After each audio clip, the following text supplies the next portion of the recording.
جیگربلا جمعی از طلبکاران و سهامداران جیگربلا نشستن منتظر سهمیه روزانه شون، یعنی شبانه شون هستن.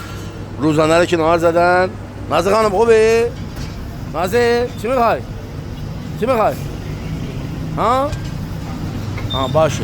پسولم که اصلا محل نمیذاره. اومدیم بعد نازه خانم برای تا بوی سلومرغ زد به بشامش حالت طلبکار گرفت. اون یکی ناخون داده یه خمیازه میزنه و نازی هم که میاد توی میدون. حالا نازیه به به خود نازیه. صبر کن نازی خانم میاد که اولی لقمه رو بزنه بالا پایین میکنه، یه چپ و راست یه لقمه میده. پسول هم که انسان مغرور نازی دومی رو پسول باید بندازه جلوش تا بو کنه، بعد اگه خوشش اومد صلاح دونست یه لقمه میزنه. حالا نازی رو دارید. نازی بیا بالا. نازیه به به خود نازیه به به.